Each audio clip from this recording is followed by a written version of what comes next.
범죄도시2가 도착했습니다. 아시다시피 범죄도시2는 범죄도시 1편의 5년 만의 속편입니다. 범죄도시 1편은 청불임에도 불구하고 대략 700만 관객을 모은 거대한 흥행작입니다. 진선규, 박지환 등의 배우들을 대중들께 제대로 각인시킨 영화이기도 하죠. 영화는 마석도를 포함한 주요 캐릭터들은 유지되면서 감독님만 변경되었는데요. 1편은 강윤성 감독님이, 2편은 이상윤 감독님이 메가폰을 잡으셨죠. 그런데 사실 이상윤 감독님이 범죄도시 시리즈와 전혀 무관한 분은 아닙니다. 감독님은 범죄도시 1편의 조연출이셨고요. 강윤석 감독님의 다른 작품인 롱 리브 더 킹에서도 역시 조연출이셨거든요. 그러니까 1편의 명맥을 어느 정도 유지하고 있다고 말할 수 있겠죠. 아무튼 범죄도시 2에 대한 제 직관적인 감흥을 말씀드리면요. 재밌습니다. 마요미표 유머도 생각보다 유치하지 않았고요. 액션도 좀 과잉이 아닌가라는 생각이 조금 들기는 했지만 아무튼 1편보다 풍부했습니다. 15세로 관람 등급을 낮췄음에도 불구하고 잔혹성은 1편 못지 않더라고요. 이뿐만 아니라 메인 빌런으로 출연하는 손석구 배우의 연기도 상당히 매력적이었는데요. 그러니까 한마디로 시원하게 볼 수 있는 장르 영화라고 말할 수 있겠죠. 이렇게 소위 말하는 킬링타임용 영화임에도 불구하고 저는 개인적으로 영화 내적인 면들에 대해 코멘트를 하고 싶은 부분들이 보였는데요. 그에 대한 말씀을 드리겠습니다. 범죄도시 1, 2편을 아울러 현실을 반영한 지점들에서 발견되는 기묘한 이물감, 악당의 차등화, 그리고 제가 생각하는 이 영화의 장점들에 대한 이야기까지. 범죄도시2 끝장 리뷰 지금 시작합니다.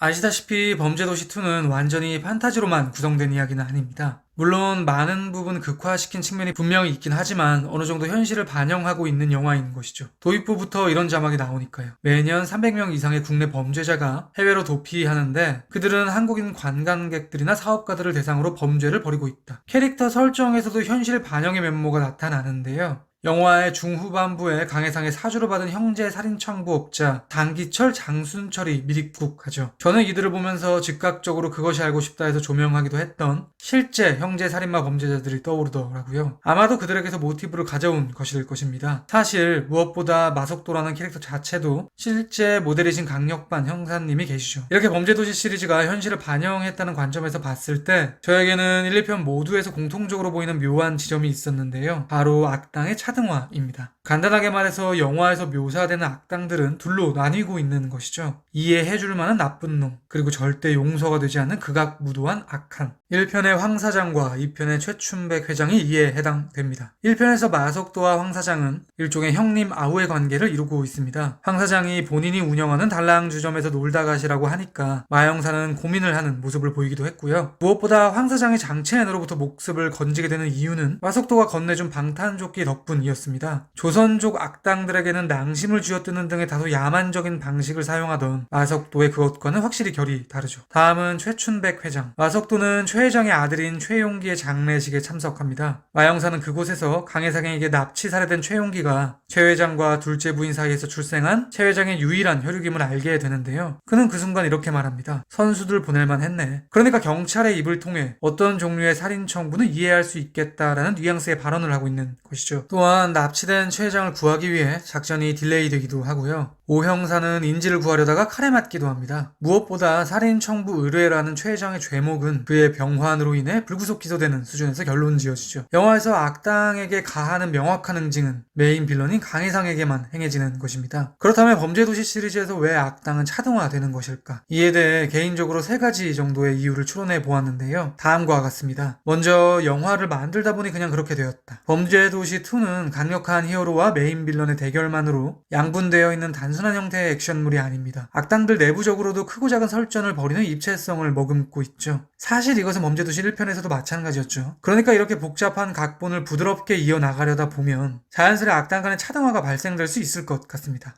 다음은 창작자 의식의 반영. 쉽게 말해 범죄도시라는 세계를 만든 이의 무의식 혹은 의식의 영역에서 다음과 같은 생각이 깃들어 있는 것이죠. 범죄는 그것이 행해지는 목적에 따라 죄의 무게에 차이가 있을 수 있다. 그러니까 그러한 의식이 영화에 반영되었다고 생각해 볼 수도 있는 것이죠. 마지막으로 창작자의 분명한 의도. 이 의견은 다소 비약일 수 있을 것 같긴 한데요. 그럼에도 불구하고 밀고 나가보겠습니다. 어쩌면 창작자는 우리가 사는 세상에서 실제로 공권력이 악당에 따라 차등화가 되고 있다고 생각하는지도 모르겠습니다. 어떤 악당들은 경찰들에게 인간 이하로 취급받고 있고 반면에 어떤 악당들은 경찰들과 친밀하게 지내기도 한다는 모순의 세상을 묘사하고 있는 것이죠. 말하자면 공권력에 대한 비판적 시각이 어느 정도 깔려 있다고 생각해 볼 수도 있을 것 같습니다. 아무튼 영화는 현실의 반영이 아닌 반영의 현실이라는 말이 있습니다. 그러니까 아무리 현실을 반영한 영화라고 해도 창작자의 주관적 필터링을 거친 후 다시 영화라는 새로운 현실에 표현된다는 뜻인데요. 그러한 측면에서 범죄의 도시 시리즈의 어떤 면면들은 저에게는 묘한 이물감을 주더라고요. 말씀 많이 들었습니다. 타세요. 너 돈 많다며.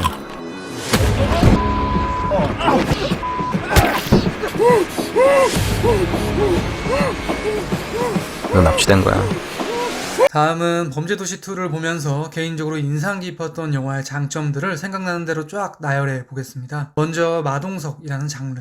마동석 배우가 많은 대중분들께 익숙한 캐릭터가 되면서 마동석표 액션 코미디라는 새로운 장르가 형성되었죠. 유사한 영화들이 매년 개봉하고 있으니까요. 물론 이것이 반복되다 보면 언젠가는 보시는 분들께서도 피로도가 쌓일 것 같습니다. 심지어 어떤 분들은 이렇게 몸을 쓰는 행위를 상대적으로 저평가하실지도 모를 텐데요. 그럼에도 불구하고 저는 이렇게 캐릭터 한 명의 힘으로 끌고 가는 영화도 미학적 가치가 있다고 생각하는 거예요. 육체가 주는 활력이라는 것이 어마어마하다고 생각하거든요. 범죄도시 시리즈에서도 육중하고 탄탄한 몸을 가진 마동석 배우의 린치로 물리학적으로 불가능한 상황이 펼쳐짐에도 불구하고 보는 이들은 전혀 거슬려 하지 않고 굉장한 쾌감을 느끼니까요. 톰 크루즈의 미션 임파서블 시리즈처럼 그보다 조금 더 거슬러 올라가 성룡의 여러 액션 시리즈들처럼 더 거슬러 올라가 슬랩스틱의 최고 정점에 놓여있다고 말할 수 있는 버스터 키튼의 걸작들처럼 범죄 도시 시리즈가 선배격 영화들의 계보를 이을 수 있는 시리즈로 발전할지는 앞으로 조금 더 지켜봐야 될 것 같습니다.